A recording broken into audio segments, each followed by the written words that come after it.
She's a tyrant every time I ride it. Every time I ride it. Welcome back to a new vlog. I'm ready. I'm at home with my mama. Where are we going? We're going to Battle of the Bands. Woo. Battle of the Bands. It's February 1st. Happy Black History Month. Happy Black History Month. Poppy, you want to be in my vlog? Oh, he does. He's waiting. Say hello. Hello. You're going to be on YouTube. Ooh. Love it. Love it.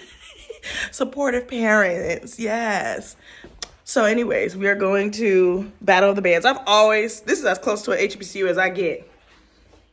That's as good as it gets. And that, you know what? I'm fine. So we're going to go with our sorors to the Battle of the Bands. And we're going to have a good time. So I'll see you there. If I let this go, you can't tell nobody. I'm talking about nobody. I hope you're responsible. All I gotta watch my back, 'cause I'm not just anybody. If I let this go, you can't tell nobody. I'm talking about nobody. I hope you're responsible. All I gotta watch my back, 'cause I'm not just anybody. If I let this go, you can't tell nobody. I'm talking about nobody. I hope you're responsible. All I gotta watch my back, 'cause I'm not just anybody. If I let this go, you can't tell nobody. I'm talking about nobody. I hope you're responsible. All I gotta watch my back, 'cause I'm not just anybody. If I let this go, you can't tell nobody. I'm talking about nobody. Hey y'all. Welcome back. I am getting ready. I thought that I might have enough time to film a reel really quick and go teach my class. I don't think I'm gonna have time. So anyways, I thought that we could talk about my journey into content creation, how I am currently viewing content creation now that I'm in my 30s, but the age doesn't necessarily matter. It's more so the amount of time spent content creating. I thought it'd be nice to just talk about, I feel like no one really talks about trying to become an influencer. Like a lot of information on YouTube is about girls who have already made it happen and then they give advice on the back end, or really that's it. Like I don't see a lot of girls talking about it while in the trenches. And I don't know, I thought it'd be good for us to talk about it because I have been content creating since 2017. I started my blog, The Fab Grad, while I was in graduate school, literally doing my homework while in grad school. I have a master's degree in higher education. And I just felt like I knew that higher education is the right field for me in terms of like things that I like to do, things that I'm good at, things that interest me. Like it all made sense on a career front, but I just felt like there was a little bit missing, and it was my personality. Like I felt like I was always going to be restricted. I knew I like wanted to do brunches, and I wanted to do like just like cute events that are like very not within the budget of a higher education institution. And so I created the Fab Grad because I just felt like I needed a place to be fabulous. And so I was like, well, I'll just start my own like thing on the side. So whenever I feel like I want to do something fabulous that I can't do at work, I'll just do it on my own. And so I did. I had vision board parties. I had build your brand brunch. I had online like job search academies virtually. And honestly, they were so much fun. I would totally bring events back again if they weren't so expensive on my pocket. Like events are all cost, no pay, honestly, even when you charge people. And then my audience is like young professional, or was young professional at the time. And so it just felt like really hard I felt bad for charging like people who maybe they had the funds or didn't. I don't know. You have to charge people a lot of money to get a return on your investment to do events. So I just felt like it wasn't worth it anymore, at least for my pocket. It was totally worth it for the outcome of the event and what people took away from it. So maybe I'll bring them back if I can do them virtually or something. But anyways, so I was making content about career coaching, resume, cover letter, and then also showing my lifestyle. And I feel like I want to get back to that nice balance. I think they are both parts of me, a lot of bit of lifestyle and like a huge expert knowledge on job searching and career coaching and all of that. And so that's what I'm currently trying to build back to. I have 3,000 something followers on Instagram, and that took me a lot to build that. And I kind of took a break from posting on Instagram and being social. I had a pretty public breakup that I just didn't really love making content afterwards. I was so embarrassed. I just felt like, my whole life is on the internet. I need to take a break. And so I did. I took a break, and now I'm back interested in doing a lot of the similar things that I did before. And I just feel like we should just be talking a little bit more about what it means to be an influencer. So starting out with the fact that being an influencer means you have to share your life, and kudos to the girls that share every bit of their life. I'm actually the type to share it all, but I've realized you have to have balance. And for the girls that share it all, they probably get a lot of views because you're willing to share the good, the bad, the ugly, all the things. But I just realized I'm built for it, but then I'm not. There's some stuff where you just don't necessarily want everybody knowing every intricate part of your life, or at least not that they know, they're just invested in it. For instance, when I was sharing a lot about my relationship, it was just people get so into love. I'm into love too, so I get it. But once you start to show that part of your life, mostly people come for that. And so as an influencer, especially if you're young and you're dating or you're whatever, I think you have to be mindful of what you share about your relationship. I'm actually pro whatever you want, right? If you feel no, I literally want to show people, specifically my community, I want to show people Black love exists. I want to show that I'm happy. I don't want to fret. I honestly totally get that. I really, really do.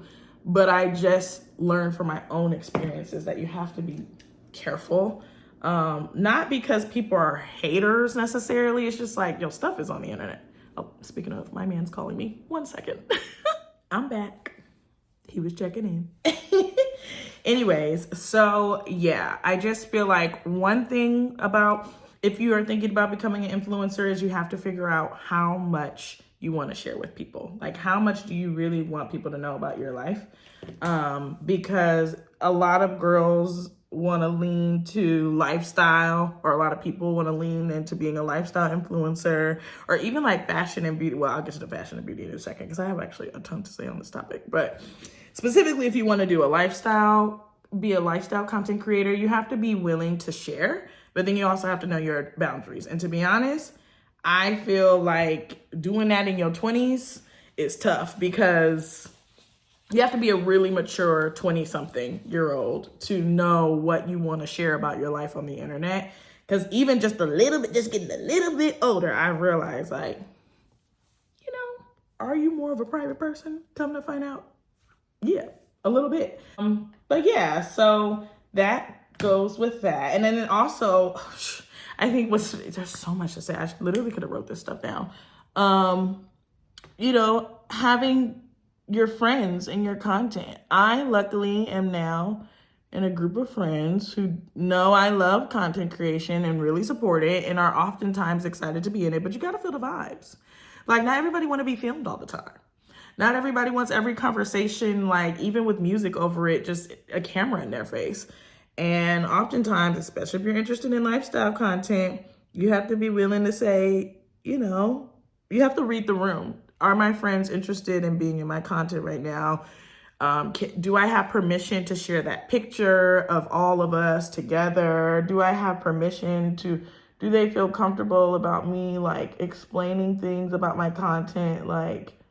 explaining things about our conversations in their content. When I was in my 20s, that was a thing. I feel like I had a couple of arguments with my friends because they were either two things were happening. One, they weren't expecting to be in my content, or two, they weren't expecting to be in my content, or they felt like they only saw my real life through my content. That's a whole thing about being an influencer too. It's like sometimes people, family members too, right, feel like, oh, so you post on social media all the time, but you don't call me, or you post on social media all the time, but I don't see you, or you post on social media all the time, you're always out, you're always busy, I don't know what's going on with you. And that's tough because the thing is, you're only posting like maybe 20 seconds of your life at a time, and it just looks like you're doing so much, but it can be assumed like that you're doing more. And so you have to be delicate with the people around you, your friends, your family.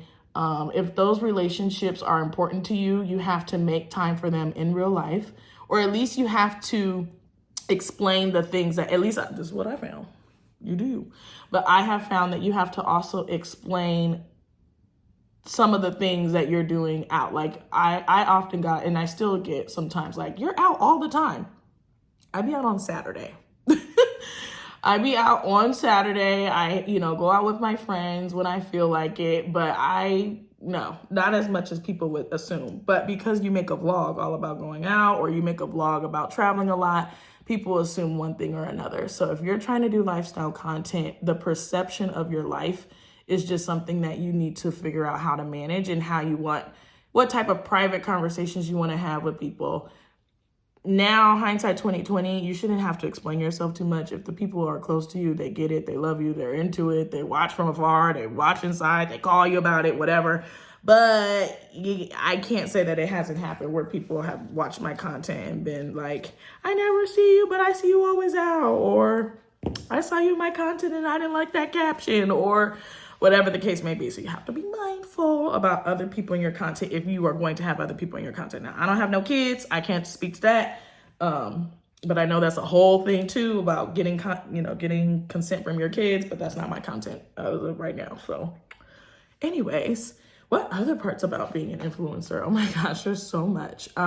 Fashion and beauty. I was just talking about that. So like, when you're somebody that's curvier, right? And you want to show fashion and you want to show like the real parts of your body. There's so much fashion out there in terms of swimsuits, intimates with, Savage X Fenty and all kinds of stuff. You have to be mindful of what the realness you're trying to show, right? With content, especially if you're someone with a job, especially like someone like me, like a career coach, you have to be mindful of the fact that like, there are people that are watching you, and while you are showing content that may be empowering, you may be showing content that is like valuable, because there's a lot of girls that, maybe have a larger chest size, or who have a rounder look, whatever your thing is that exposes you fashionably, curve wise, body wise, that's a real thing. And I feel like these are the questions that you as an influencer have to answer pretty early on, even just getting started, because you can easily start making content that's fashion related that seems, what do they call it, innocent, but in actuality, you kind of showing some things. Do you mind that being on the internet type stuff, right? Which has also kept me back sometimes from making fashion content, because at the end of the day, my body is my body, and if I want to make content about being tall and curvy, I have to be open to being tall and curvy on the internet. And I don't always feel that way. I dress a little conservative, as you can tell. But that's not always what gets the views, right? Sometimes the views is like something else. You have to, and it's gotten very popular where girls start undressed and then get dressed. Like I saw one content creator like, why is this a thing? And I wondered too, like, why do we start that? Why are girls starting that way? And then just to prove, I don't know. There's so much about becoming a content creator that you have to take into consideration, even when you're new, when it comes to fashion, when it comes to friends, when it comes to family. Time management. I think the other thing I have to talk about is time management. Like right now, I have a class to go teach. I'm technically off of work, but you know, I have obligations to my job that I need to do.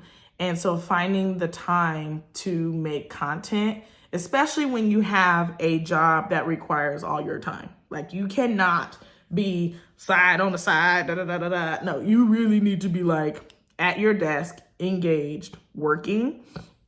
I've seen so many people get fired or random things because they're making content on work time, or whatever the case may be when it comes to like, you have to be able to manage your time with work, content. So you usually are probably working on the weekends, right? You're usually, hold on, I gotta,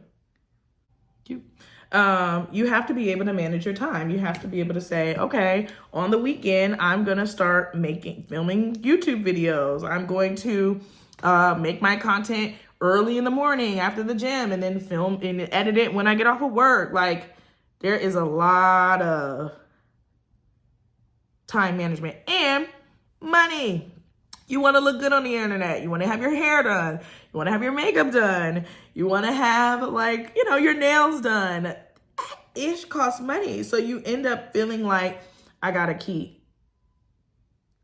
my appointments up, make my content while my stuff still looks decent, keep my nails right, make the time to put your makeup on. Like, all of these things matter. And a lot of the influencers that I currently see right now that are making content about how to become an influencer, you got the time to do your hair, your makeup, your this and the third. And I'm not making no excuses. I'm sure folks didn't always have the time. I'm sure they did their makeup first on their own. But I'm talking about somebody's in the trenches today as of February of 2025.